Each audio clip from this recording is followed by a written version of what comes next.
Welcome to the regular meeting of the Cape Coral City Council. Today is March 6, 2024. This meeting now comes to order. Please stand for the invocation and pledge of allegiance by Councilmember Long. Thank you, Mayor. We come here tonight to celebrate the beauty of this city and the people who live here. We celebrate the fact that we have a government that listens to its people, in which we have a voice, in which we can speak and make suggestions. We celebrate tonight a government in which we can elect our officials and be heard. Please join me in the Pledge of Allegiance.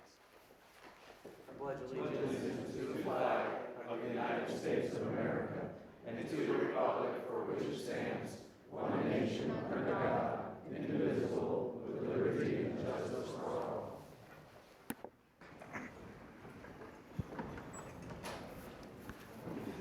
Madam City Clerk, please call the roll. Mayor Gunter, Here. Council Members Carr, Here. Costin, here. Hayden, Here.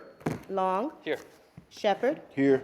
Steinke, Here. Welsh, Here. all present. Thank you. Item 5 is changes to the agenda. Do we have any changes, or do I have a motion to adopt the agenda as presented? Motion to adopt. Second. Is there any council discussion? Seeing none, Madam City Clerk, please call the roll. Carr, Aye. Costin, Aye. Gunter, Aye. Hayden, Aye. Long, Aye. Shepherd, Steinke, Aye. Welsh, Aye. all ayes, motion carried. Okay, thank you. Item 6 is recognitions and achievements. 6A is Community Recognitions Award, Mariner High School, the JROTC Marksman Team. Mr. City Manager.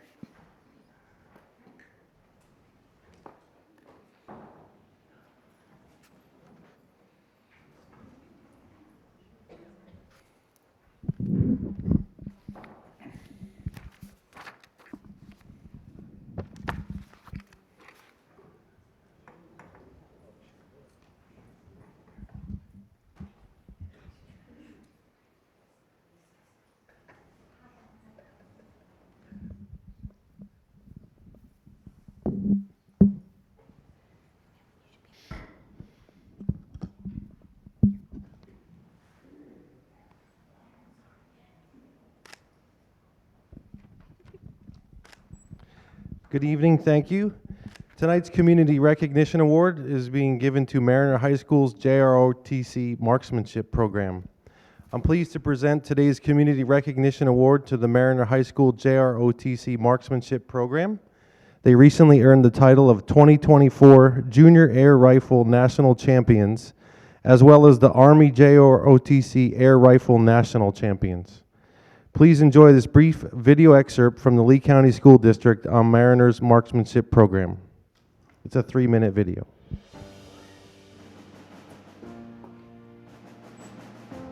The Mariner High School JROTC Marksmanship Team just took home the school's first Army JROTC national title after winning the school's second consecutive state title. For this team, it's more about learning essential life skills than taking the perfect shot. The lessons that I've learned from it, like being disciplined, having patience, all of that, like I didn't have that before when I joined the team.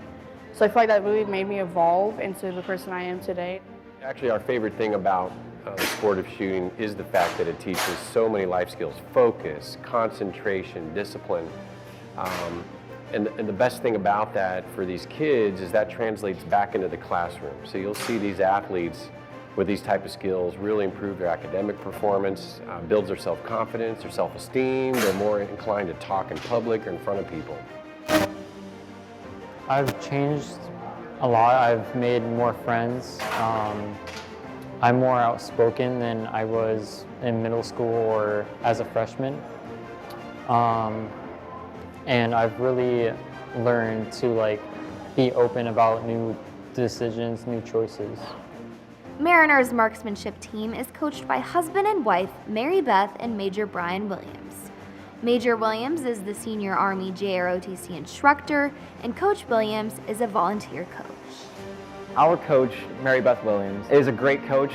She focuses on character and coachability. And our team is a team. We are a family. Our team wouldn't be here if it wasn't for our coaches and for each other. I'll be honest, my wife and I didn't ask to coach this team. It was available, there was a need, so we stepped in. And it only took us a few weeks to realize how the sport of shooting can transcend a young person's life. In marksmanship competitions, JROTC cadets use single-load small pellet air rifles. They shoot in a controlled environment down designated lanes at targets from 3 positions: prone, standing, and kneeling. It's very mental. If you get in your head for even a second, that could really mess you up and it'll affect you in the long run. Being a family is the biggest thing, I feel like, because if someone's down, you can always help them.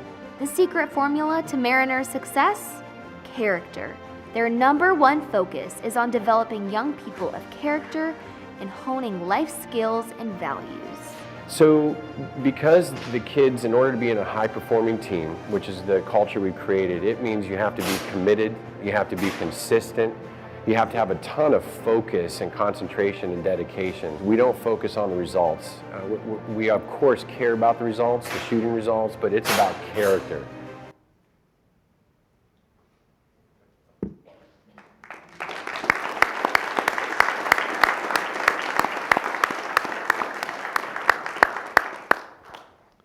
The national champions on Mariners marksmanship team include Erica Vasquez, Leland Heineman, Tyler Dennard, Alyssa Vasquez, and Nathan Crockstrom, who was named first in the nation in the individual competition.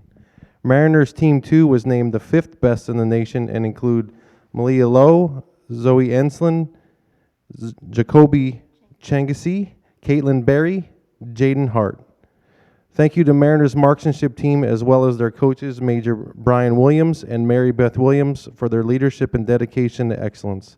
Please join me in congratulating this team and their coaches on their victory.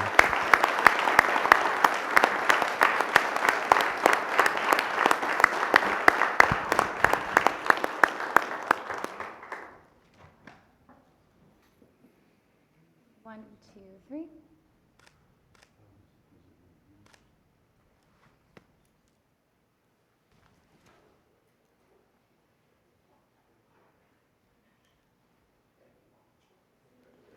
Yeah, congratulations on your achievement.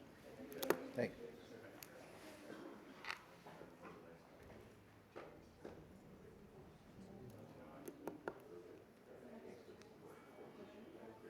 Yeah, congratulations, sir.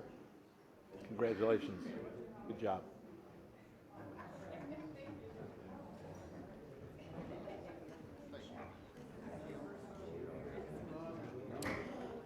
Okay, item 7 is approval of the minutes. Do we have a motion regarding the minutes of the regular meeting of February 21st, 2024? Motion to approve. Second. Is there any discussion? Seeing none, all in favor say aye. Aye. Any opposed? Motion carries. Item 8 is citizens' input time, as a maximum of 60 minutes is set for the input of citizens on matters concerning city government.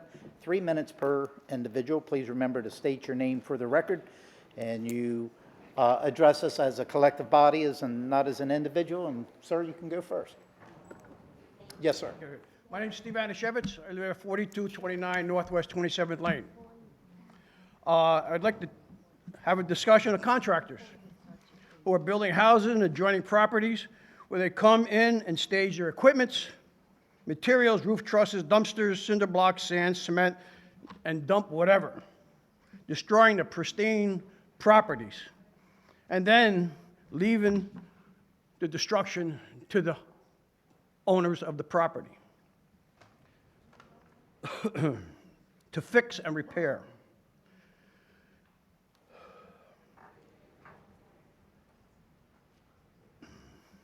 Also, I'd like to address the building permits.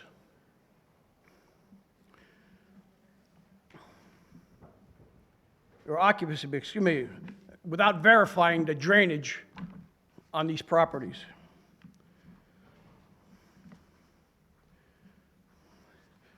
I find the engineer and the inspector, either they don't care or they're incompetent to do this.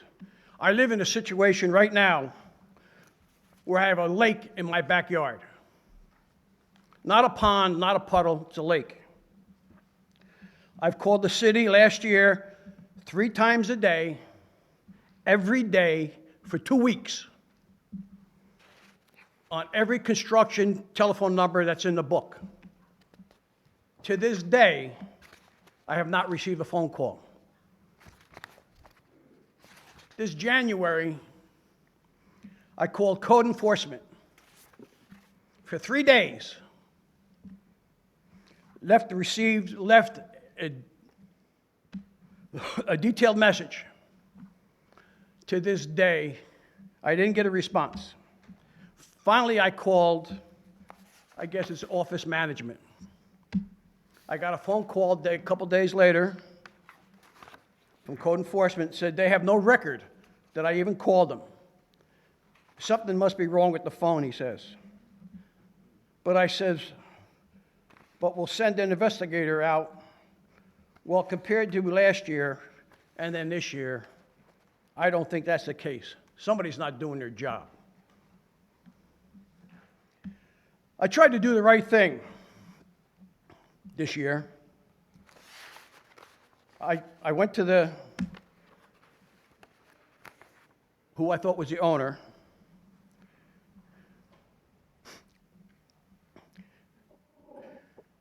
And come to find out, the house is a brand new house is a rental.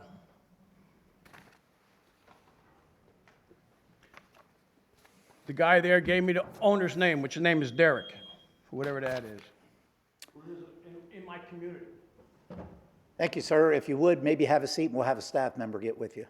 Your 3 minutes is up for your citizens' input. Yes, sir. Yep. We'll get a staff member to get with you. Say that again, please? Have a seat. We'll get a staff member that'll speak with you.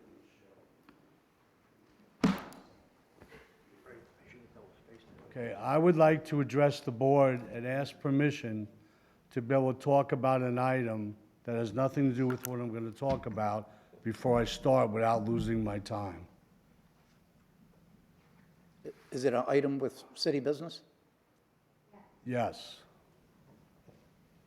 I don't know how we can say, yes, we can approve it Okay, if we I'll don't. tell you what it is, but I don't think I should be penalized on my time. And that's the only reason. Okay. So what's the it topic is? of discussion? Okay, so I don't have to say anything. Okay, I would like to retract what I just said, start over, and start my message. All right, could you start his 3 minutes? That's what I wanted to tell you. We'll start your 3 minutes now, sir. Okay, my name is Dave Kalish, as you guys should know by now. It's been weeks, I don't even know how long, I'm not keeping track, that people are pouring their hearts out with anger, frustration, and sadness about J.C. Park, about the other parks, along with the other, as well as using a stipend as a raise and destroying the look of the city with those monstrous apartment buildings. By the way, I feel the same as the council does, believe it or not, just in a different way. That all these people take their time to come to these meetings to try and make a positive difference in our worlds, okay? And the council and mayor don't want to hear it, in my eyes, because it makes it harder for them to fulfill their self-serving agendas. So I've decided to switch and make a difference, go to a different avenue to make it harder. So I'm just letting you guys know that since this way is not working, I'm a very bashful person, and I choose to go a different avenue, and I will push with everything in that I have. And I go to the gym a lot, so it definitely helps me to have a positive attitude about it. I've never seen anything like this. I mean, the destruction in 95 directions. I was impressed to read about that stupid bridge down by Cape Coral Parkway. And someone brought up a really stupid issue. What about all the businesses down the road that are suffering, okay? Where's the bridge to go over the road to help them? There's nothing there. It's moreover for that to help the park and to help the parking, something with the builder, I'm guessing, if I remember reading it correctly. But the point is, it's got to grow on you guys, or maybe it doesn't, you know? But we're living in a different world of when you guys first started, and when not when I first started, because it was already going down the tubes. But it's very frustrating. It's not fair. I've lived in a lot of places. I've worked as a police officer. Never, ever, ever have I dealt with anything like I'm dealing with you people. And I promise, as long as I'm alive, from my heart, this ain't gonna happen anymore. Thank you, sir.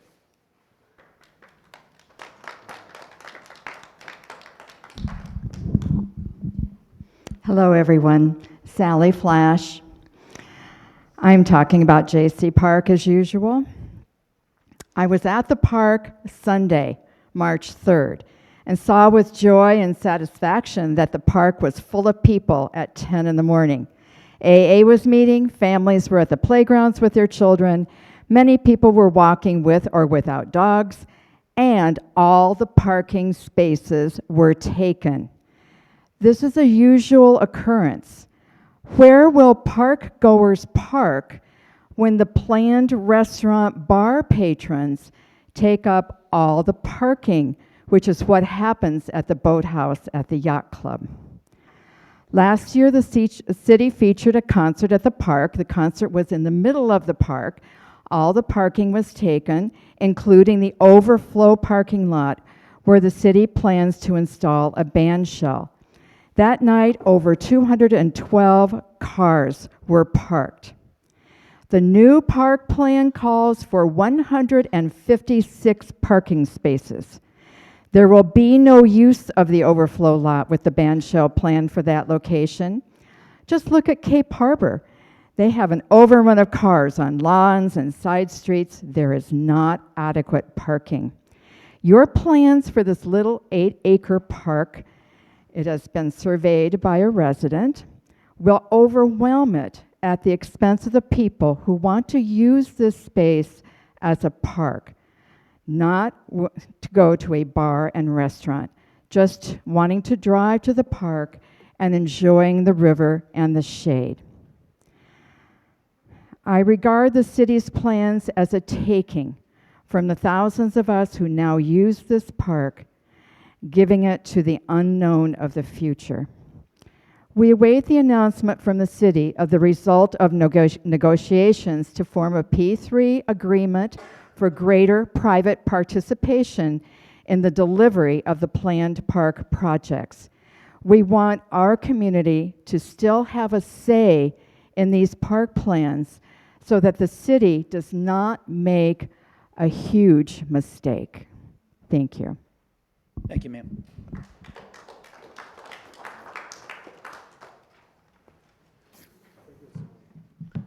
I am Smoking Joe. First, I want to question all these dry cleaning bills no one is talking about. I spoke to other elected officials, and they don't have their citizens pay for their clothes to be clean or their wives' clothes to be clean.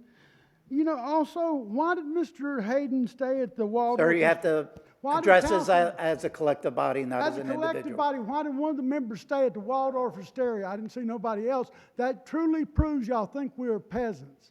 One of the gentlemen spoke up about couldn't get code enforcement to come on his property.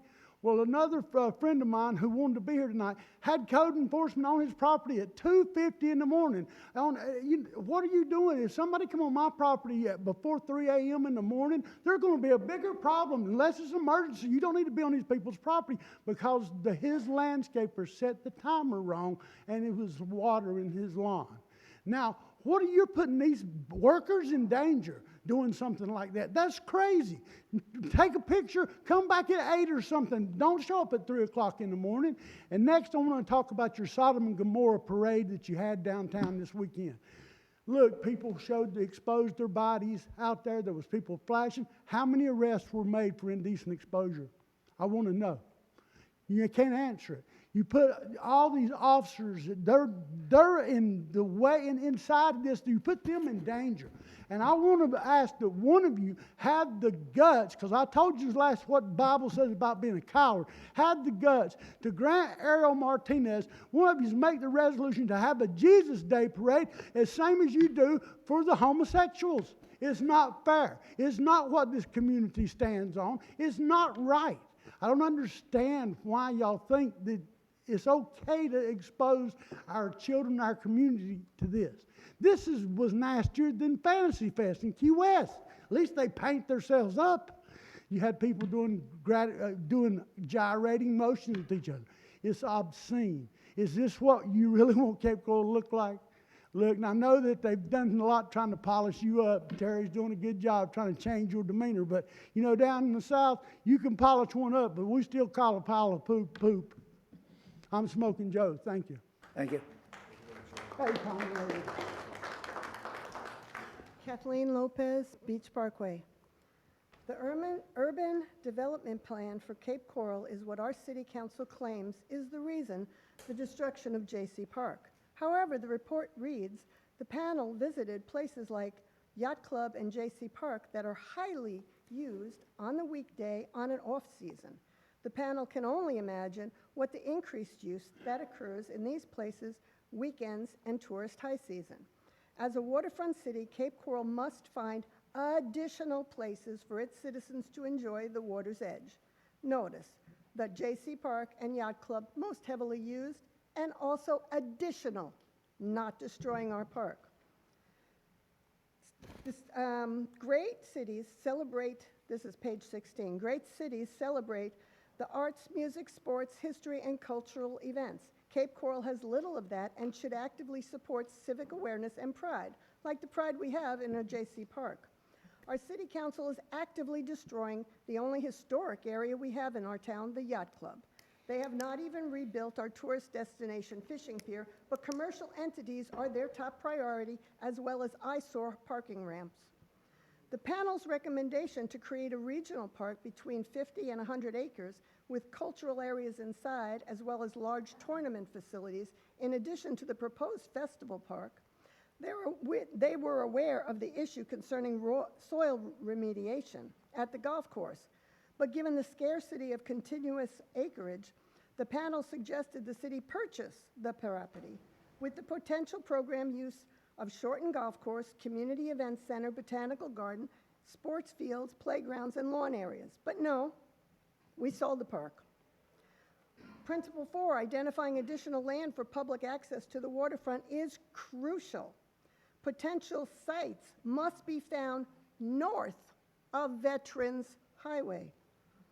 Notice it did not say to destroy beautiful, well-utilized neighborhood park to commercialize it or claim that the 8-acre park grew to over 10 acres since Pannoni got involved in the non-competitive bid to destroy our beloved park. This city council has followed none of the recommendations from this most quoted urban land development plan for Cape Coral, as they claim, but they have done everything to downgrade the quality of life in the beautiful town of Cape Coral for its citizens, but worked very hard to protect their developer friends. Leave J.C. Park alone. Thank you.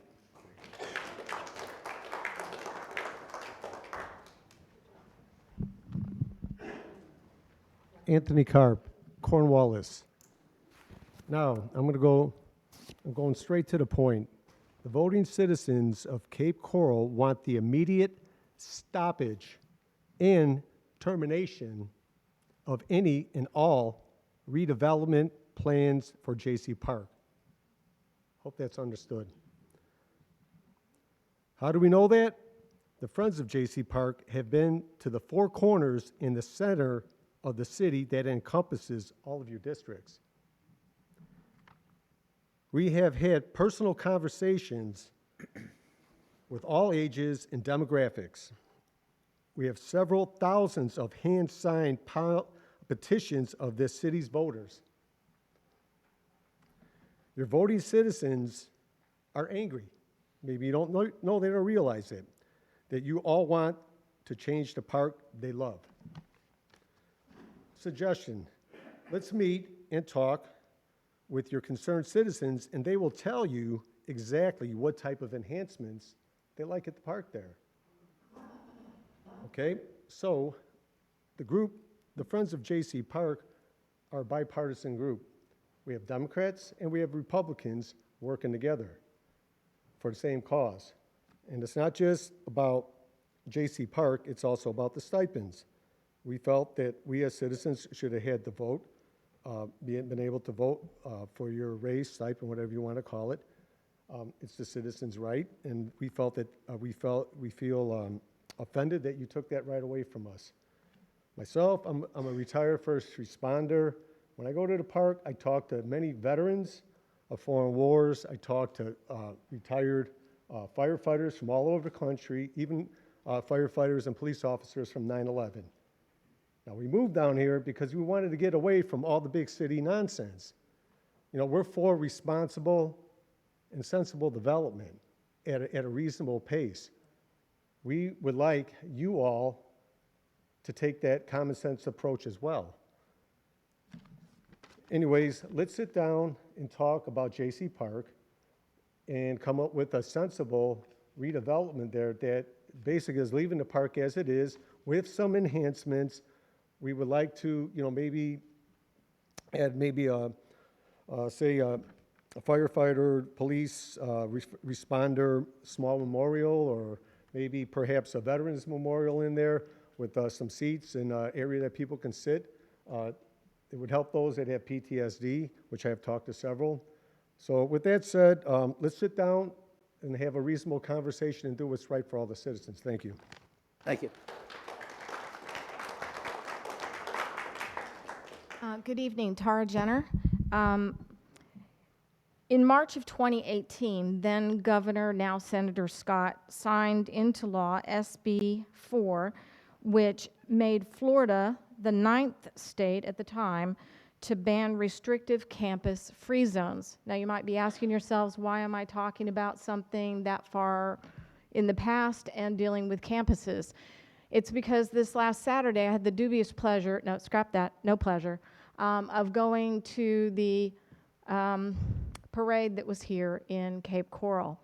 I went as a contrary voice to what was being presented at the Pride Parade, and was informed that I could stand on the sidewalk silently without any amplification, no worship music, nothing, unless I went to a free speech zone.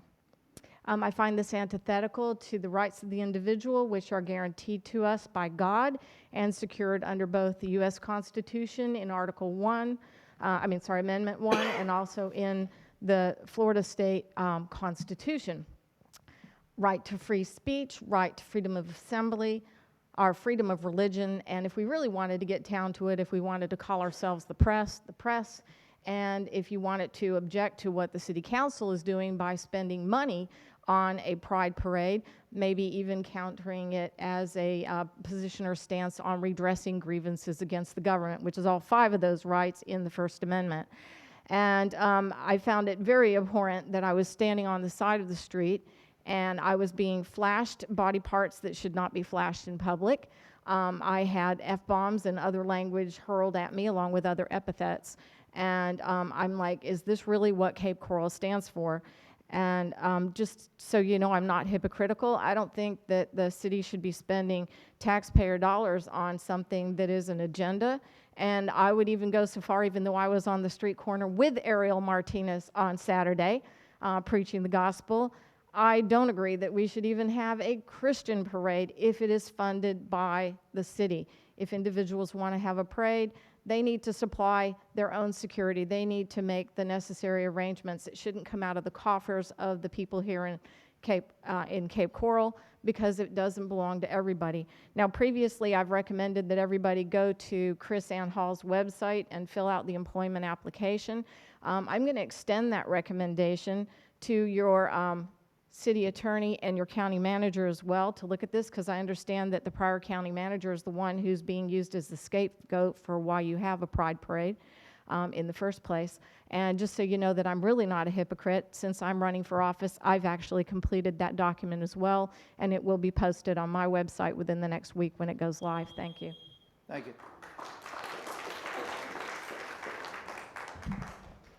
Good evening, Council and Mayor. My name is Kevin Besser. I'm the Director of Public Policy for the Royal Palm Coast Realtor Association. I'm here tonight because you guys have an impact fee increase over, incremental increase over 4 years for water issues. I'm not really here to be opposed or for the increase. What I am here to tell you is that any increase in your impact fee does affect the affordability of homeownership in the city of Cape Coral. And I ask that in the future and now you consider when you're looking at impact fees, you consider home ownership and you consider affordability when you're doing that. I understand that the impact fee hasn't been raised since 2008. I understand what it's going to, but any impact fee increase does affect home ownership because that fee is passed on to the end consumer. So that's all I wanted to say. Thank you very much. Thank you. Good evening, Council. Good evening, Mayor.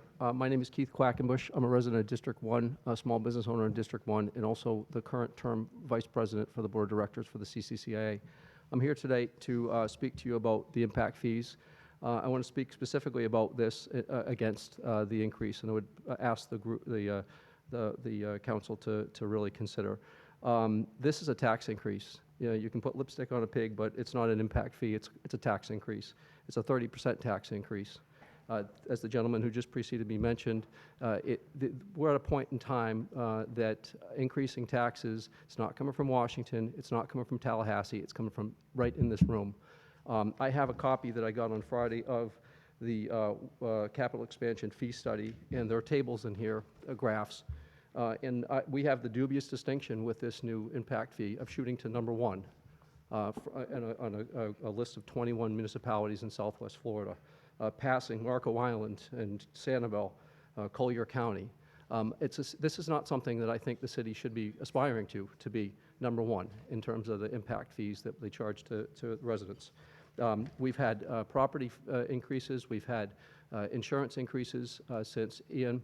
We've had just the general inflation across the board, and I can tell you there's a lot of it coming from regulations in my industry. So again, I would ask the board to really reconsider and not vote this impact fee forward. Thank you. Thank you. Could we turn the mic up? No one can hear. Thank you. We heard you. Could, I would hope. Please turn the mic up for the people speaking. I don't know how to turn. All you have to do is make sure it's closed, ma'am. We can't hear. Okay, can you hear me now? There you go. Yeah.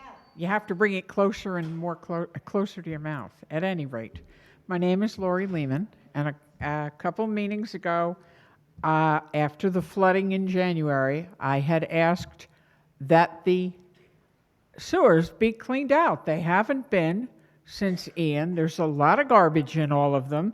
And now, on the agenda tonight, on number 9, number 2, and number 3, resolutions 6324 and 6224, replacement of pipe structures and surface treatments.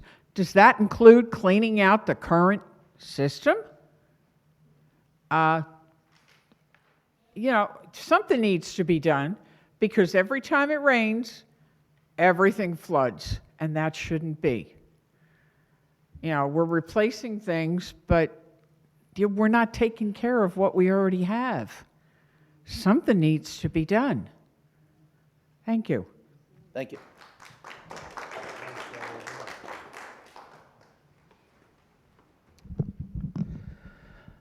Hello, I'm Tom Shadrack, permanent resident and past member of the Budget Review Committee that has been rescinded by this council. On your consent agenda today, you have an item to approve for $600,000 for carpeting for the charter schools. I'm not here to argue the need for carpeting, but to use this as a discussion point for the additional funding that is required to operate the charter schools over and above their state and county funding. I have been told that the carpet is being paid for by the charter school state funds, which is great. That's what it should be. But I do see that our city employees must do the work to get this done. The council approved giving the charter school $2.4 million from the public service tax. As mentioned, they also receive benefits of city support staff without paying for it. Lastly, you have approved general funds to design an Oasis sports complex under the guise of it being a city park. The council is planning a joint session of the council and school board to discuss the sports complex. Hopefully, you will expand this meeting to discuss other subsidies as well. There is also an issue that the charter school teacher salaries are not keeping up with Lee County schools. This will be problematic in keeping good teachers at the Oasis schools. At the budget workshop in January, it was mentioned by finance that the charter schools were seeking help from the city to pay for building maintenance as well. Is this happening? It was also mentioned that a referendum be put together to let voters decide if further funding should be provided by city revenue funds. The city manager is on public record as saying the school is part of Cape Coral and implying that we should help fund them. This is not his call. It's the voters who need to make that decision. If the Budget Review Committee still existed, we would investigate this issue, but the council is now taking over that responsibility and needs to dive deeply into this. Now that funds are commingled between the charter school and city revenue, it creates a conflict of interest for the council. Council members Shepard and Long children attend the schools, and Council member Carr's daughter is Make sure you is a address this teacher. as a collective body, sir. I'm just stating facts, sir. I'm saying address this as a collective body, not as an individual. Okay. There may be other conflicts of council members as well. Ethical decisions making is perception-based, and there is clearly an issue here. These council members that receive direct family benefits should be supporting the pooling of costs needed to support the charter school and present a referendum to the voters at the November election. This is an ethical thing to do. A referendum to facilitate the discussion on the pros and cons of the charter school system and its cost support. I personally am for school choice. Thank you, sir. 30 seconds of my time. Thank you, sir. Thank you, sir. Your time's up. Oh, Jesus.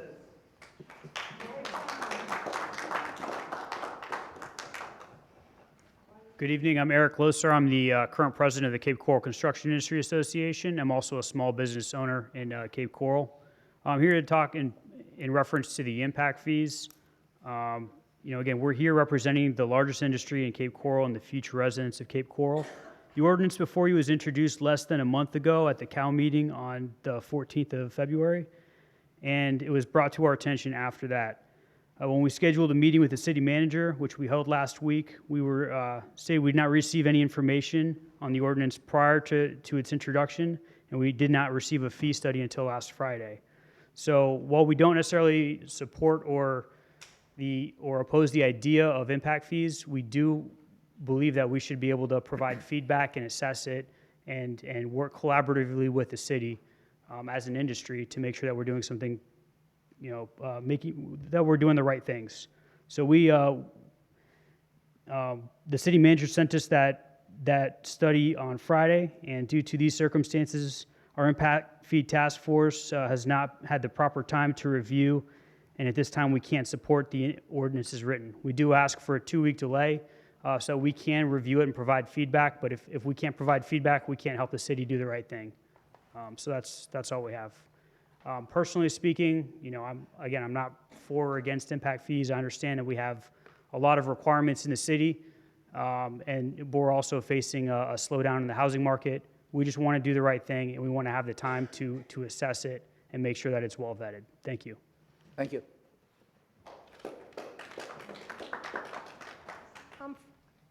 I'm Francine, and I live in Cape Coral. One question. I want to know why you have to have the meetings at 4:30 every other Wednesday. Why can't you make it at 6 o'clock where other people can make it? That's it. Thank you.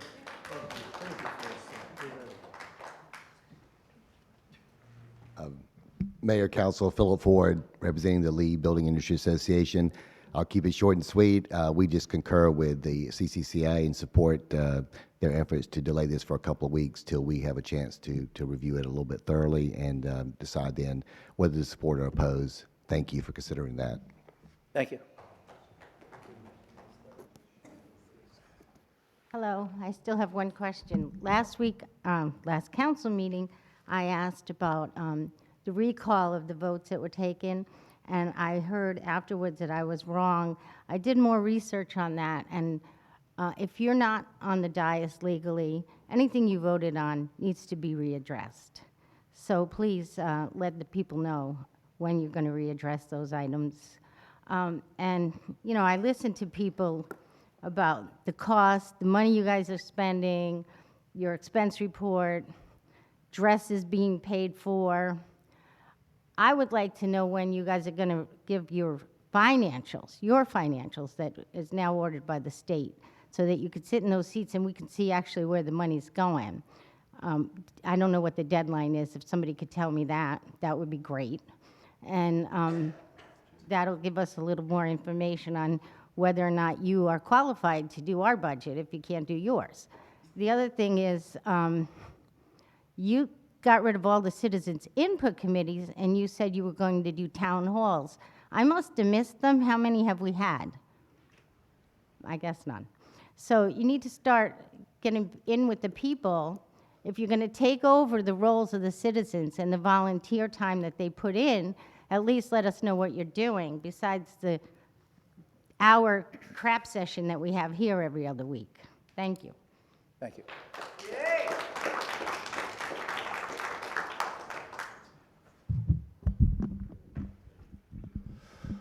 My name is Tom Coy.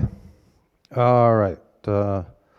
Just some thoughts here and feelings and interests. The yacht club, the pier must be repaired. It should have been repaired long ago. The boat ramp should be usable. It's a usable boat ramp. The grassy area next to the boat ramp must be open. I don't see the point in keeping a fence there. I don't see the point in the expense of a fence. Even the other fences around the, like the boat area. All that stuff can be opened up. And so I'm just kind of shocked by the lack of progress there. And also, do not install pay for park and remove all pay for park anywhere in the city. I just noticed that at Horton Park. To put it at Horton Park, that's not a park to even be thinking about as a sort of pay for park. But actually, pay for park just shouldn't happen. Our park should be a place where you just go. And there shouldn't be a thing about expenses. Those expenses should be taken care of with taxes and that kind of stuff. J.C. Park, stay the same. Keep it peaceful. Do not remove trees. Do not install pay for park. No alcohol. No restaurant. J.C. Park is a place to walk, jog, sit by the water, enjoy the view, chat with people. Family time at the jungle gyms. It's a great park. I mean, it's a go-to park for me. I don't live in that area, and there's too few like that, actually. There should be more parks just like J.C. Park, kind of, you know. As a matter of fact, instead of changing it, you got to duplicate it.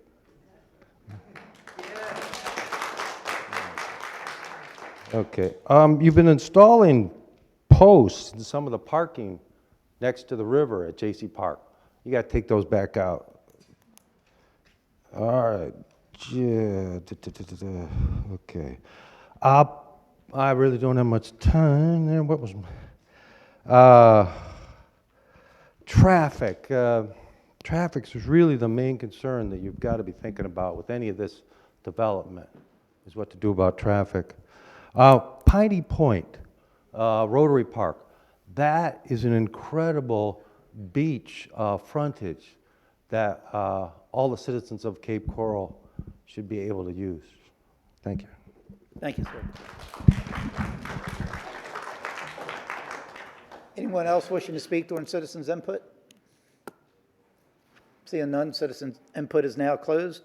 Is there any council discussion on citizens' input? Councilmember Welsh. Thank you. Mr. City Manager, was there any Cape Coral City fundage used for the parade that happened this past weekend? I don't know, most of special events. So I asked, was there any Cape Coral City funds used for the parade that happened this past weekend that came from the city of Cape Coral?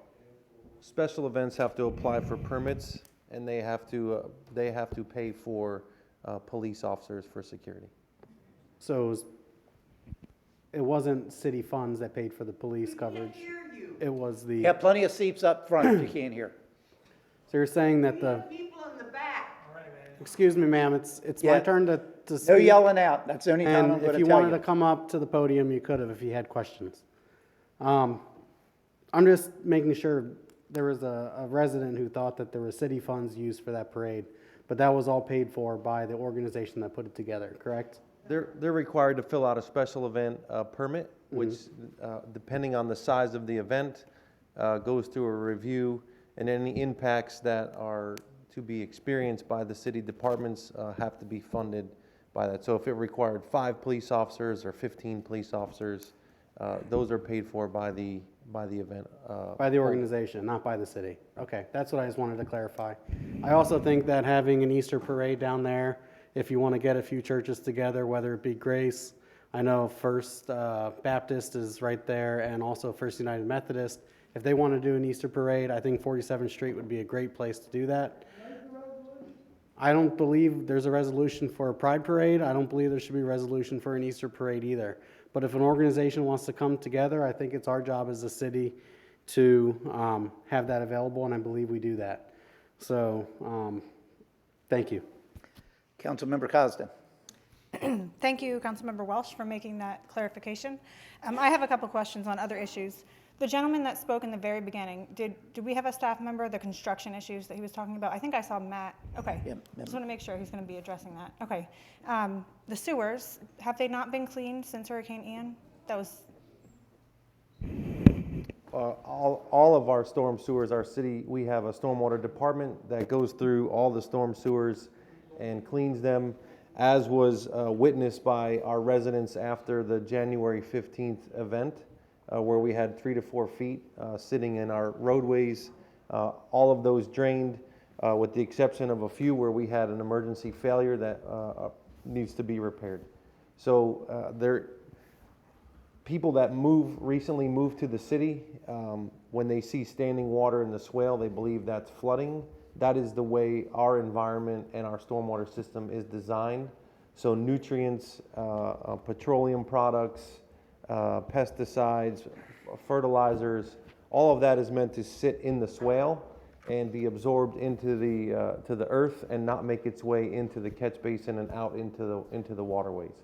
So that is an educational component that we routinely push out to our community. Water in the swale a day, 2 days on rains is not uncommon. That is the way the system is actually designed with the height of the catch basin and the flow of the streets. But we do experience where some people perceive that as flooding, but it is actually the system itself and the way it works. okay, thank you. Someone asked about the deadline for our financial form, and Alex, I believe it's July 1st. Is that correct? That is correct, yes. Okay, so I plan on submitting it, and I'm sure everyone else up here will too. The Yacht Club Pier and Boat Ramp, people are under the impression that there's nothing happening. Would you mind giving a brief update? Yeah, so we've done a structural inspection of the Yacht Club Pier. That came back as having no visible problems structurally. However, several years ago, the pilings themselves were coated with a vinyl wrap that was then filled between the piling and the wrap with concrete. And so although there's no visible appearance of damage from somebody looking at it, we are performing what's known as destructive testing. So we are going to go in and unwrap a few of them that appeared to have, maybe shifted off of its center, or have some markings on the piling, like where maybe some debris hit it, and just chip away at the concrete that is in there to make sure that there is no underlying structural damage that we cannot see.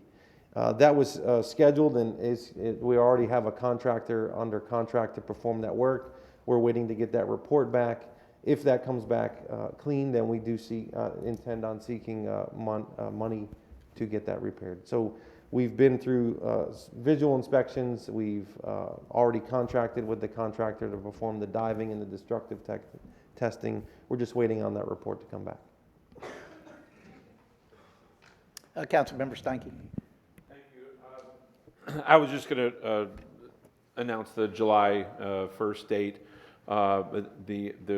One of the things that was brought up was the boat ramps that are there at the yacht club and the grassy area. It's not a matter of just putting the boats in, it's a matter of where do you put the cars and the trailers that are dropping the boats in and that are going to pick the boats out.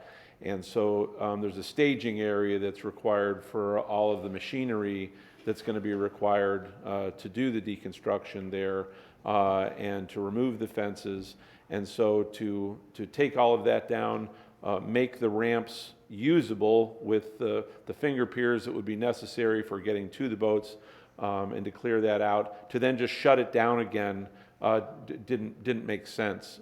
So there will be that deconstruction activity beginning probably within the next 30 days.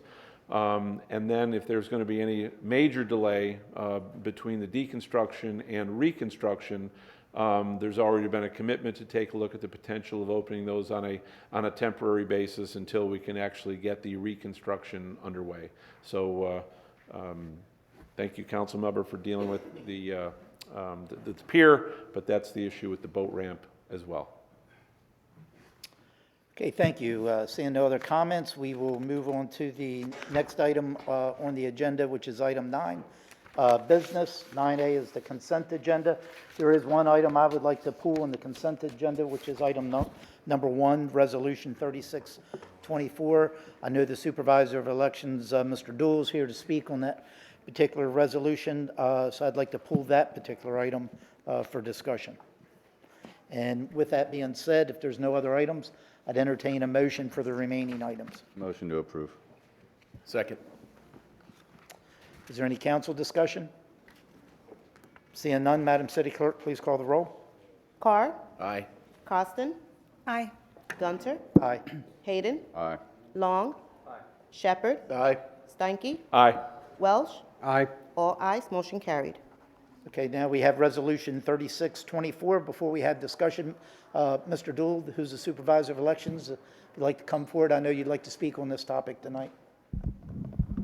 Yeah, Mayor, Council, I'm here to talk about the contracts with the city to conduct your elections. This is Cheryl Futch. She is the qualifying officer for our office. We started in the beginning of the year to update the contracts with all municipalities because they haven't been updated since probably I took office 8 years ago. And part of that those contracts that's different about the contracts is we have an option for the municipalities to allow our office, Cheryl's department, to handle candidate qualifying. And that's a new service. It's an option, and we think it's beneficial to the city. It gives you a lot of services. We got the campaign financial reports, which our department makes sure the reports are on time, they're accurate, and the candidate list is updated every day on our website, and it'll be pushed over to Kimberly so she can put it on her website. Candidate packages are available online.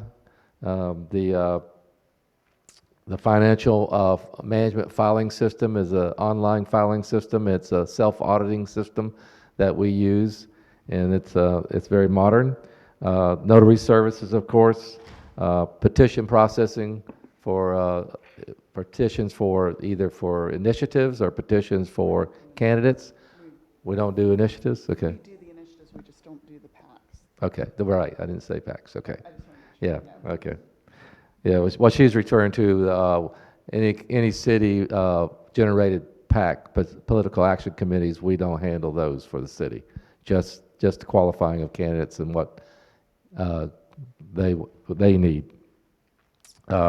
We supply them with a reporting calendar. And we have a text message alerts that alerts them about their campaign financing reports that are due, and so on. So we think it's a good service to the city. I think so far we have Estero, the village of Estero, the town of Fort Myers Beach. They have signed on. Bonita is probably getting close, and Sanibel is also in the realm for that. So anyway, if you have any questions for me and Cheryl, we're here to answer any questions. Thank you, sir. I appreciate you being here this evening. Any questions for Mr. Dool? Councilmember Welsh. Yeah, is there any reason that a candidate would have to travel to Fort Myers to sign up, or is most of the able to be done online? Most of it can be done online, but I think there is, Cheryl will address that. Recently, legislation allowed us to accept what they call dry paperwork, which means they're signed and scanned to us. It could also be mailed to us. I will say that if you are going to scan paperwork to us, I prefer that you let me get it scanned to me so I can look at it, so I can check it for any errors before you say, okay, well, I'm done. I want to make sure it's all correct, that nothing has been forgotten. Honestly, it would be lovely if you could come to the office because when somebody comes in, I can go over a checklist with them, give them information, give them guidebooks, show them things that are in the guidebooks that are important to them, such as what their signs should look like, what their checks need to look like, what their disclosure needs to be on their signs. But we can do it all online if necessary, except for the check. What I was getting at though is there's weekly reports that have to be dropped off. All Oh, that's going to no, move those to are done online, completely so that online. someone running won't have to drive down No, to downtown they're- Fort Myers every week. Absolutely not. Those are done completely online. It is a self-auditing system, so if you put something in incorrectly, it will tell you something's wrong. Before I accept the reports, I look at them to make for sure that there's something on there that sometimes people will get a warning and say, you need to do this, and they'll be like, no, I'm going to send it anyways. Once I get it, I'll look at it and give the candidate a call and say, hey, you forgot to put the city on your address. You put cash, for $1,000. Was it really cash? Because that's over the cash amount. Those kinds of things. So we try to make for sure that we give personal service and that we make for sure that we keep the candidate knowledgeable about what is allowed and keep them from getting in any kind of trouble that they could possibly get reported for. So we're very hands-on with our candidates. Yeah. And that's all we do. That's all I do is qualifying. Yeah, I'm definitely for this. I think it's streamlining and getting us into the way it should be. Thank you. And with that question about coming to the office, I think we've talked to Benita, and we're not opposed to having a day trip to Cape Coral, once or twice. If need be, we can do a personal visit to help the candidates here at the Cape. All right, thank you. Any other questions? Councilmember Hayden.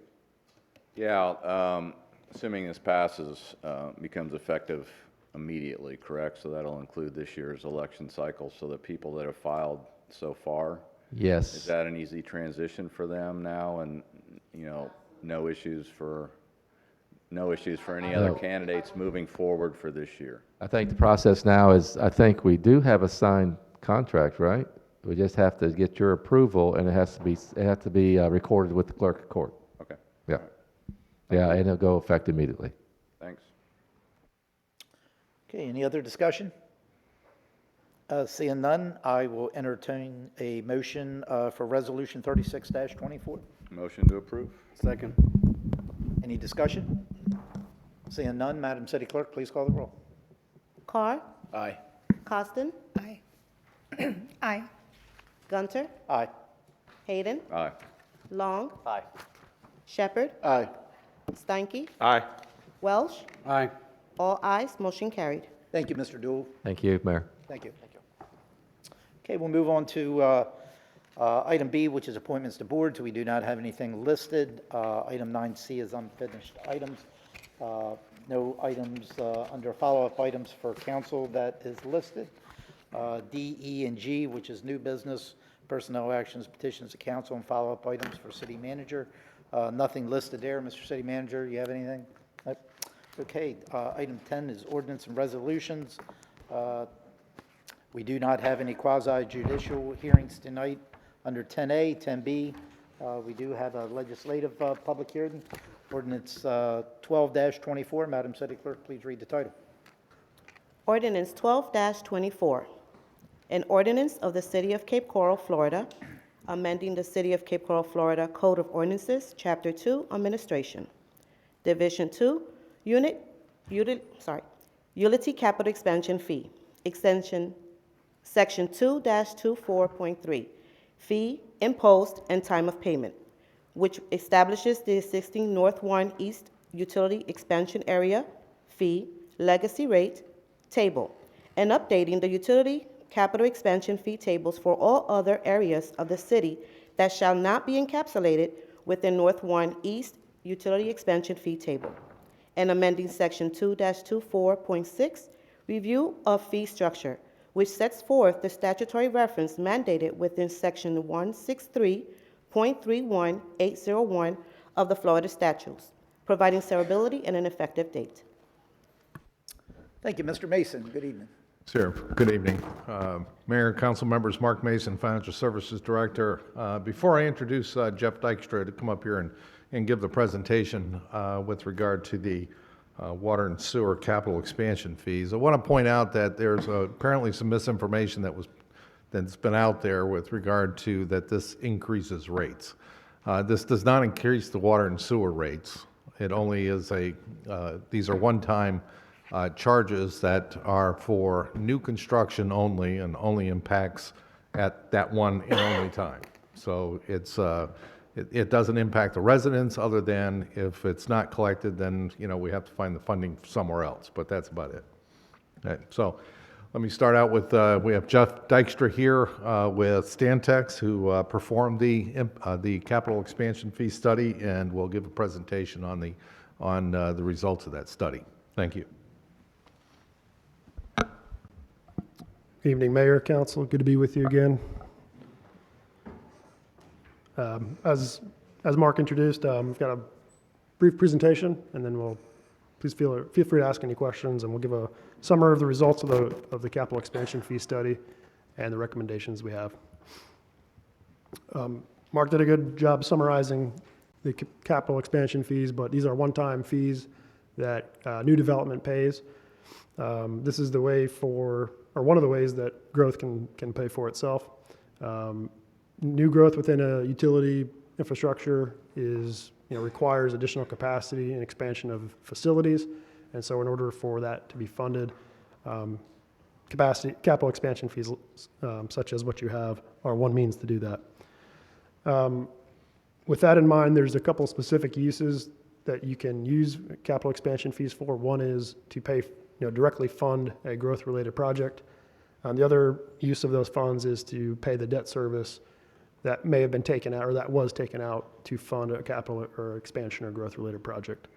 So those are the two ways that the fees or the funds can be used.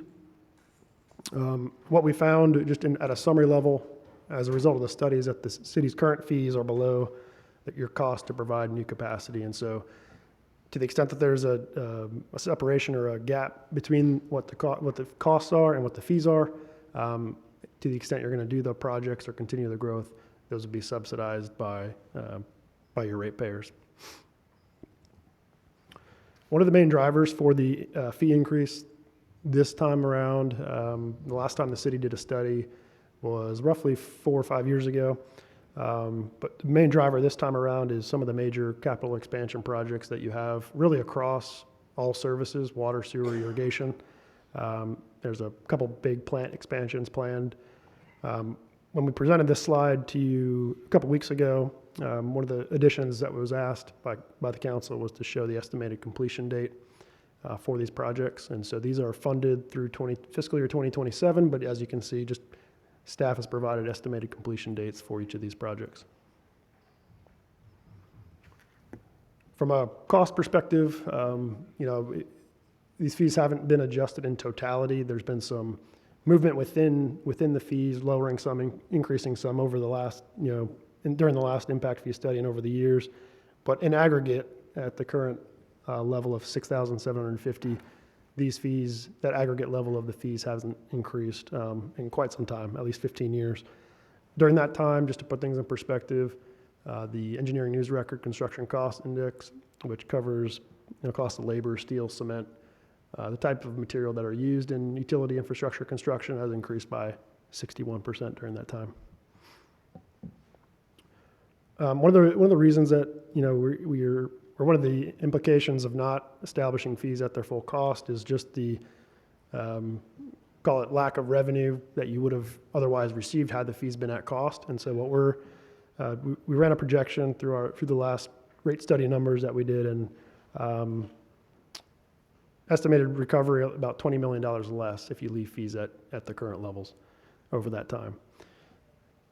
One of the values or benefits of capital expansion fees is that they provide that capital funding for growth, and that way that you can, to some extent, minimize that burden of that cost to existing ratepayers through their monthly user rates. It's not a perfect source, and it doesn't fund everything, but it's important to have those at a level that's recovering their cost. For implementation, there's a few things that we need to consider. The Florida Impact Fee Act is a statute that guides, the application or the implementation of impact fees, such as your capital expansion fees. And in 2021, there were a few modifications to that statute. The primary one is really it limits the increase to 50%. And if the fee is being increased between 25 and 50%, that has to be phased in over 4 years. If the fee is less than 25%, it will be phased in over 2 years. And then the fee can only be increased once every 4 years. Continuing, no change in this part of it, but you also still require a 90-day notice for implementation if an increase is approved. So with those limitations in mind with the statute, we've developed a plan of the phasing in of the capital expansion fees. So you'll see a couple of different things here. Within your system, you have... Cut me off here? You have 5 minutes typically but go ahead and finish up your presentation. I'll hurry up. So with the recommended fees, you have either, for water service, either single service, which is no separate irrigation, or you have dual, which is potable water and irrigation service. And you can see the phasing in of those fees over the 4-year period. So a customer is either going to have single or you're going to have dual. On the sewer side, you're either going to be in District 1 or District 2, and you can see those fees both phased in over 4 years. The impact to a typical single-family home, this is going to be with dual service, so potable water, irrigation, and then in Sewer District 2, which is where most of the development would be. You can see over a 4-year period, you're talking about just under $2,000 increase from year 4 to from where we are today to what the fees would be in year 4. This is new construction homes, right? New construction I wanted to only. clarify that. Yes. Yep. And one-time fee. Yep.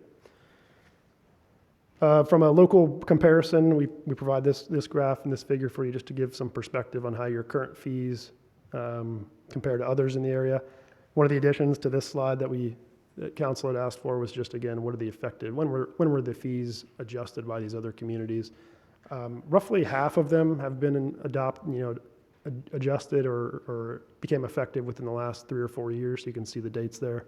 But there are others who haven't been modified in 10, 15, and in some cases even longer. So in conclusion, the conclusion of our study is that the current fees are below cost. The fees will provide needed funding for capital expansion and growth within the water and sewer and irrigation systems. The current fees are comparable, and even with the phasing, we expect them to continue to be comparable. Many of the communities in the area are looking at impact fees or even implementing phasing in as well. So I expect when you look at this graph in 3 or 4 years, still probably be towards the top, but definitely still comparable from a market standpoint. And then we do recommend the city continue to do regular updates. Again, you can only increase the fees one time every 4 years. So about 4 years from now, we'd recommend you come back and evaluate, make sure that your fees are in line with the cost. With that, happy to answer any questions you may have. Thank you. Any questions regarding the presentation that was provided? I know we've seen it several times, so thank you very much.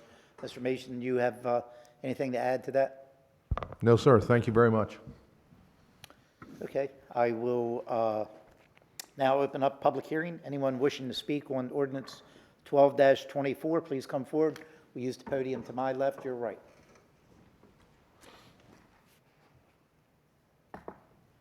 is Eric Loser again with the CCCIA. Just wanted to reiterate that the details in that fee study, while may have been discussed publicly, were only released to us last Friday.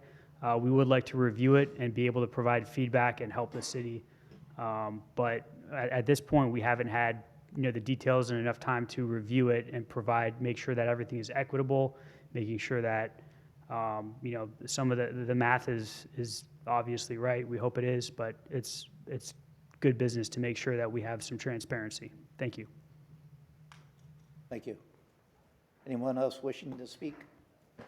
Please come forward. Seeing none, public hearing is now closed. I see two lights on. We'll go to those first. Councilmember Hayden. Thanks, Mayor. Just to clarify that this topic hasn't been discussed publicly. The topic was discussed at the winter retreat on January 19th of this year. It was discussed again at a committee of the whole meeting on February 14th. The item was discussed, I believe, with phone calls to the CCCIA on February 6th and February 20th. Beyond that, so I think the transparency has been there. I think the CCCIA has admitted that they dropped the ball on this one and weren't following it until tonight. So in all my discussions today, I think to say that there hasn't been transparency is wrong. And that particular winter retreat meeting was televised as well.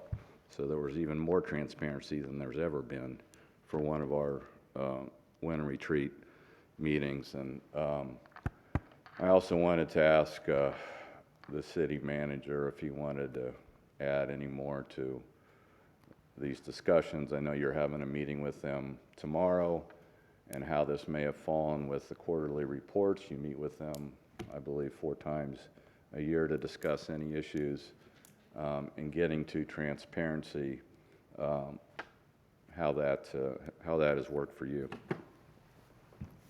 Yeah, thank you. And that's not so much to speak to the ordinance, but to speak to the relationship that I've enjoyed with the CCCIAs. We meet quarterly, as well as if there are any issues that come up. I could call what used to be Jeff, or now, and Lynn, and now will be Eric and Lynn. They can call me, shoot me emails. The timing of this one is the nuance here, I think, for us. In our quarterly meetings, we have discussions about all things building permits, all things, fees, and I really leave it up to the CCCIA to, decide, what they want to talk about, because I'm giving them my time, so I want to know what's important to them. What happened with this one is my last quarterly meeting with them was either the end of December or beginning of January, and my next quarterly meeting with them is basically tomorrow. And so in between that time frame, we had all these other public meetings. And so while in the normal course of business, if something would have been even a week longer, we would have had a meeting, a regularly scheduled meeting between that time. I did speak with Eric and Lynn last week and did offer to make some changes in our quarterly meetings so that, collectively we don't miss any other type of things that may impact them. They did ask about additional backup. We sent that to them immediately.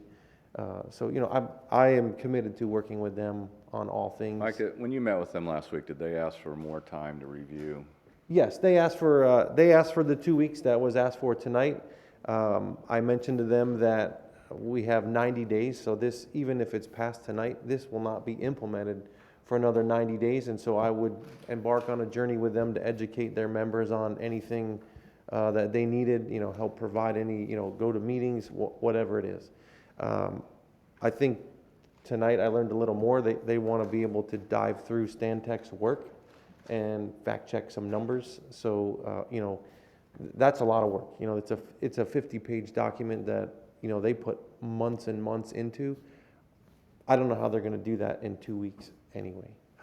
So there's some work I think we have to try and help provide that information. because understanding where all those numbers come from and how they fit, if they can do that in a couple weeks, fine. But I'm committed to working with them to provide any level of education and assurance they need on how the number was developed and what it's going to fund. Thank you. Councilmember Carr. Thank you, Mayor. I was going to ask some of this, some of the similar questions that Councilmember Hayden asked, but the 90-day delay before implementation already exists. Excuse me. I mean, allowing them, let's face it, whoever dropped the ball kind of doesn't really matter at this point. It's clearly just a glitch. But for the sake of transparency, the word that's been used so far, I think, is there any negative effect if we do delay the vote for 2 weeks and allow that, at least the appearance of transparency, not to be an issue? Does management have, or city legal have any issue with delaying and bringing it back in 2 weeks? The financial cost of the delay will be 2 weeks worth of permits that are pulled that need to pay an impact fee. And that So would be if we forego that, it'll be for 2 weeks. However many permits are pulled in those 2 weeks between what would be 90 days effective tomorrow versus what would be 90 days effective in 2 weeks. If it is passed, the effect will be the value of the impact fees on every one of those permits. If it fails, there's no impact because the fee remains the same. Okay. So it's 2 weeks of permit fee loss if we don't pass it tonight. 2 weeks of impact fee. Just the incremental difference. increase. Right. Yep. Okay. Thank you. Councilmember Steinke. Thank you. I just wanted to make sure that, we recognize a couple things, and I've made comment to it in our workshop, and that is that this can's gotten kicked down the road for a number of years, and as we've seen everything else go up in cost, materials, labor, for us not to have addressed this in years past, we'd be at this point anyway, because it's based on the actual costs of the improvements that are required, that are involved. And so it's not a tax. If it were a tax, it would be applied to everyone, all the citizens. It's not a tax. It's simply on the new homes that will be built. It's the capital expenditure required for the infrastructure that's required, for that in our water, our sewer, and our irrigation. And so I'm absolutely a proponent of affordable housing, and I appreciate the comment during public comment that we have to be concerned about what we do that affects the cost of home ownership in our city. But there are some hard costs that have to be kept up with, and this just happens to be one of them. And so it's not a this money isn't used for anything other than the hard cost of infrastructure for the new homes that come into our area. And the whole basis is growth pays for growth rather than existing homeowners paying for the growth. They paid their impact fees at the rates that were in effect at that time when they bought their home. If they bought a resale home, those impact fees had already been paid by someone else and certainly affected the cost of that home. And these impact fees will be paid the same way, but at today's rates, not the rates that they were 5 years, 10 years, 20 years ago. So unfortunately, these hard costs have to be adjusted over time. And as long as I have a say in it, I would like to see them addressed more often so there isn't a major increase to get caught up, so to speak.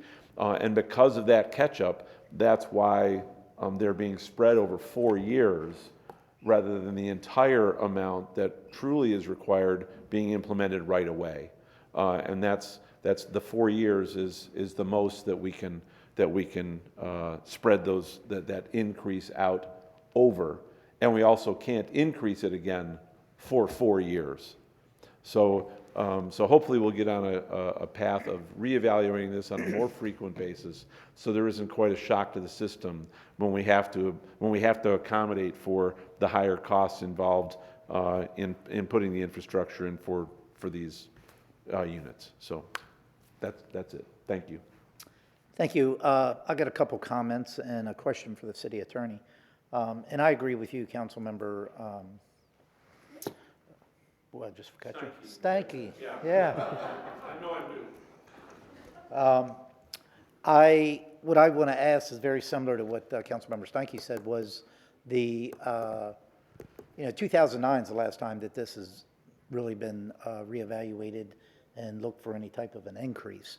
Is there any way that we can impose any type of language in this ordinance that could state that at a maximum of every 5 years it has to be reevaluated? Because in my opinion, some of this is probably council's fault and city management that we've taken so long to really take a look at this. This is something probably every 5 years that we should be looking at. This impacts me the most, probably any council member here, because I'm a home builder. But I do support this because the need is there. This isn't a want, this is a need. We got $562 million of improvements that we need to make over the next 7 years. That money has to come somewhere. And as we all have said, growth should pay for growth. We have two options: either growth pays for growth, or we have to put it on to all of our ratepayers. And I don't think that's fair either. So I'll support this. And the last thing that I will mention, I know we've had at least 3 public meetings on this topic and had these discussions. And I understand the relationship we have with the Lee BIA and Cape Coral Construction Industry, but I think that is a two-way street.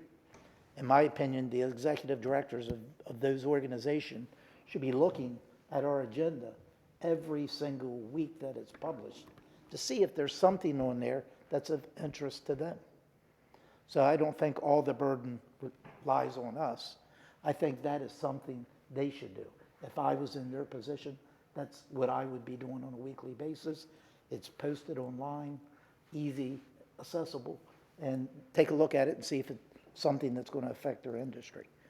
To get back to my question that I had asked you, Mr. City Attorney, is there any way that we could impose any type of language in the ordinance that? We've already done that, and we've done that in reference to the statutory requirement that's set forth within 163.31801, which is the timeline by way of which we can do that. So we did in fact put that in. 4 years. Correct, it's in there. And that's for how we can increase it. I know I heard one of the council members says, we'd probably be here anyway. Chances are, we may have been past where we are today if we had reevaluated every 5 years up to this You want point. an automatic review, is that what? Right, I'm sorry? You want like an automatic trigger? Like an automatic trigger that every 5 years it has to be evaluated and do a study. And the only reason I say that because we haven't done that in the past. So if we can put a mechanism in place, I won't be here in 5 years, but if we can put a mechanism in place where future councils and future city management could take a look at this, if we can do that, great. If we can't, just say so. Here's my recommendation. I think that that should be dictated by way of the city council issuing a policy direction that is codified by way of a resolution.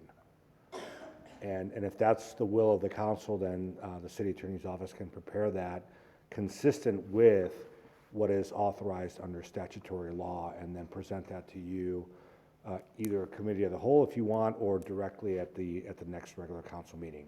I just, whatever you folks want, I'll be more than happy to do that. So if you got, with the assistance of course, the city manager. and with that being said, if you got a majority consensus tonight, then that's something that you could work on and bring back forward for a discussion at a committee of the whole? I can, if that is what is the will of the majority of the body, and it looks to be like you all are. Hold on, let me put my glasses on. Yep, you all seem to be. Yeah, I just think that would be, for the future, I think it would be better for everyone. I'll get on the very next committee of the whole. It won't be on the 13th. That one is exclusively for the yacht club, but at the one right after that. Okay, Councilmember Carter. And I'll have the proposed language for your consideration at that point in time. Thank you. Just a little more to add to my initial questioning. With the 2-week, is the 90-day implementation, is that a policy or an agreement with the CCCIA, or is that an ordinance? So what's that 90-day? Statutory. Statutory, okay. So it's not something to do with something we have an agreement with CCCIA that is. Statutory. Okay. Yeah, and that's within that very same, I apologize, Councilmember Carr, that's within the statutory provision that I just mentioned. That is within 163.31801, where it talks about provided notice at least 90 days before the effective date. Thank you.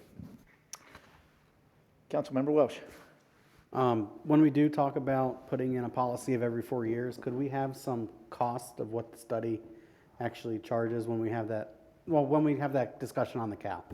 If we could have that information provided to us, so we know that we're not paying $1 million every 4 years to run this study, that's only gonna net us, $100 of each new house. Just some information for that Cal meeting. Yeah, I mean, if you're looking at these routinely, then the consultant is basically pulling in any capital projects that we've booked in as assets or added into the capital plan. So it shouldn't be as exhaustive as what you would need after looking at it for 18 years. Yeah, just if we could have those costs when we have the discussion would be great. Yeah, I think that's a great idea, see what the cost is, but I was kind of, my discussion was about every 5 years we had that, but we'll have that discussion in a committee of the whole and come up with something collectively if we decide to move forward. No other lights on, I will entertain a motion for ordinance 12-24. Motion to approve. Any other council discussion? Seeing none, Madam City Clerk, please call the roll. Carr, Aye. Costin, Aye. Gunter, Aye. Hayden, Aye. Long, Aye. Shepherd, Steinke, Aye. Welsh, Aye. all ayes, motion carried. Okay, thank you. We'll move on to item 11. Item 11 is reports. Councilmember Cosden, report. No report. Councilmember Hayden.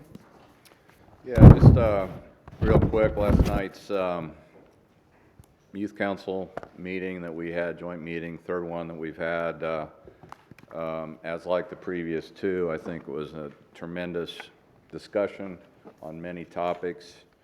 And like the past two, the students engaged incredibly well and shared their ideas with us on what they would like the city to look like in future years. I want to thank council for their input with them. I know I talked to some of them afterwards, and they were very grateful for the opportunity.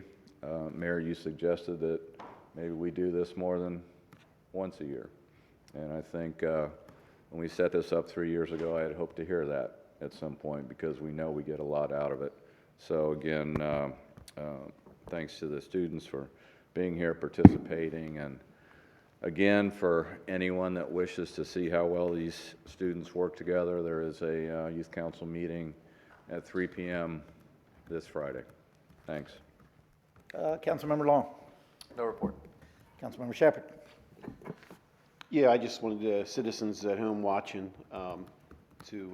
it would be very good for them to look up that meeting that we had last night with the youth council and watch it. I think they'll enjoy it very much, as well as I did. Thank you. Councilmember Steinke. Thank you. On the 22nd, I attended the Beach Parkway Peninsula picnic at J.C. Park. It was great to be able to be there. We dispelled a couple pieces of misinformation while we were there. I got to speak with a lot of folks. They got to speak with me. I enjoyed that quite a bit. On the 24th, I was attending the Burrowing Owl Festival in the morning, and then that evening I attended with our local fire union the first responder night at Hertz Arena at the Everblades.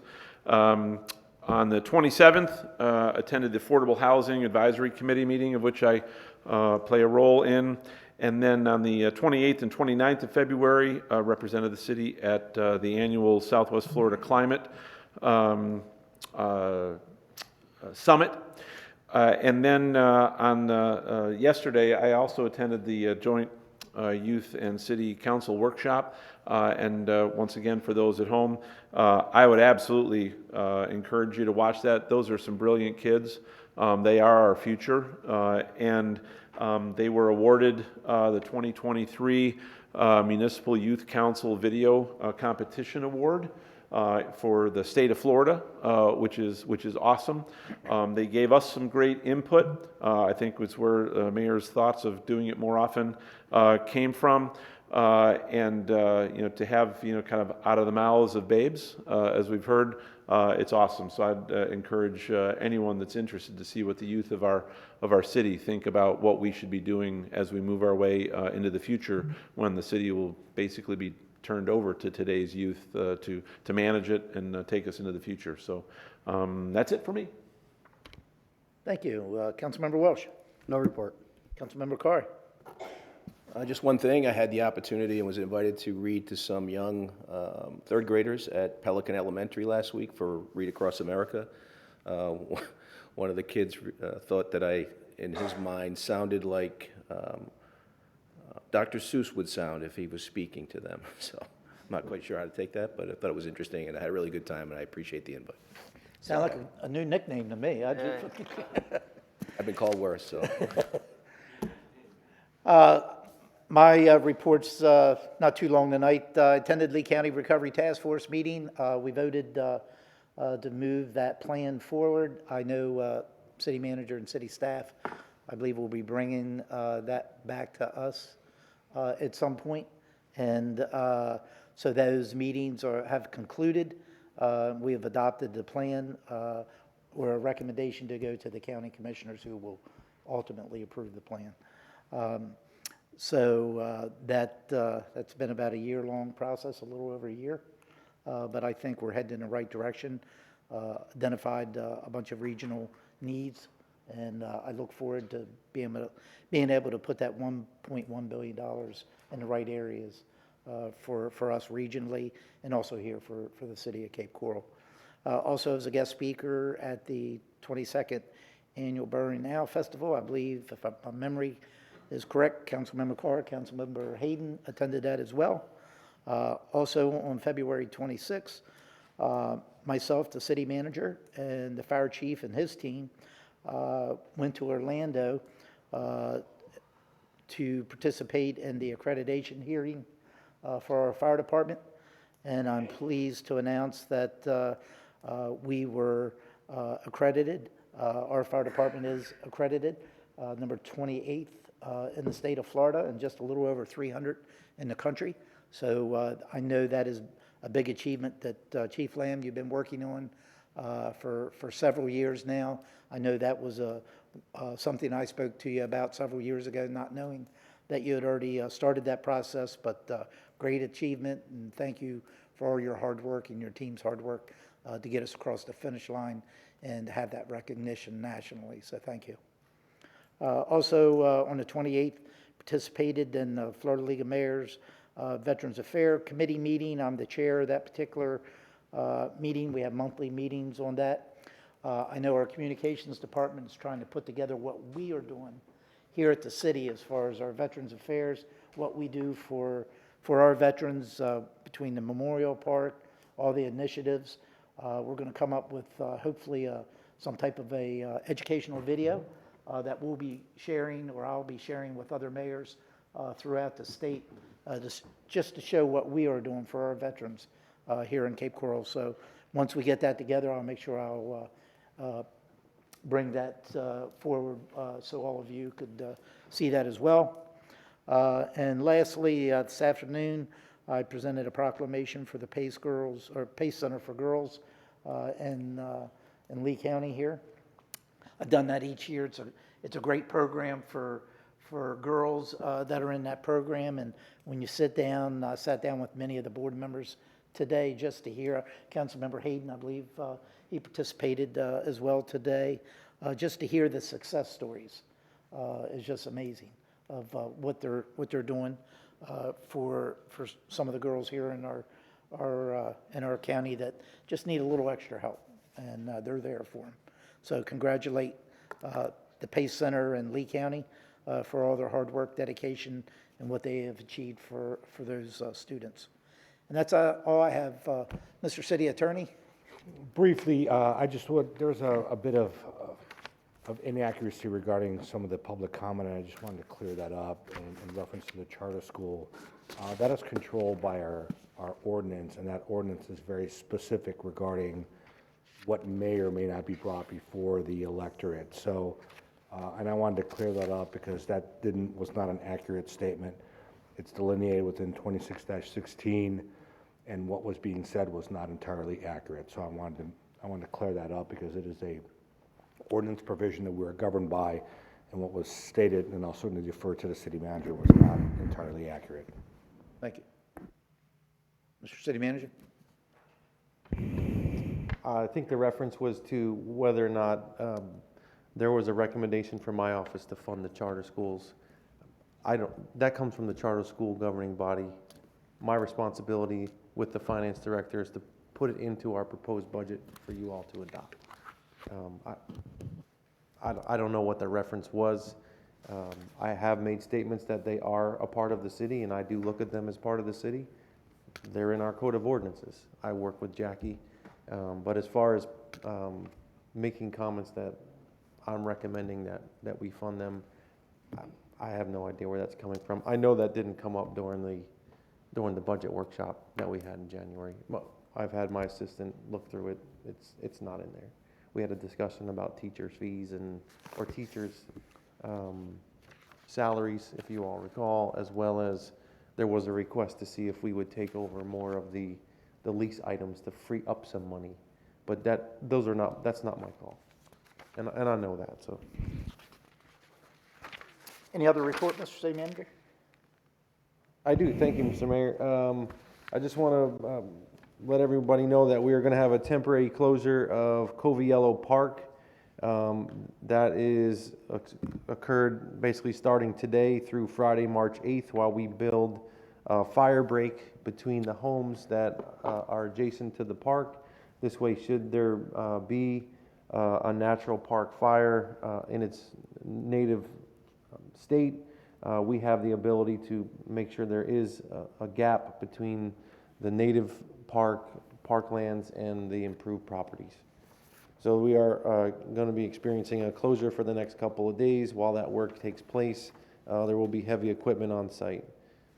And then also on March 15th, we're going to be hosting a Home Services Industry Roundtable. This is a business and industry roundtable put on by my office and economic development, where we meet with different sectors of the economy to get insight on different sectors of our market and what we're looking for input on. This next business industry roundtable is for home services such as landscapers, property management services, home cleaning, security, home insurance, and anybody that helps provide home services. If you are aware of anybody or if anybody's watching that is in that industry, March 15th at City Hall in 220, we have that business industry roundtable. You can contact Economic Development Office to get signed up for that, and I look forward to a good discussion. Thank you. Thank you. Item 13, time, place of future meeting. We have a committee of the whole is scheduled for Wednesday, March 13th, 2024 at 10:30 a.m. here in council chambers. Do I have a motion to adjourn? Motion to adjourn. Second. All in favor, say aye. Aye. Any opposed? Meeting adjourned.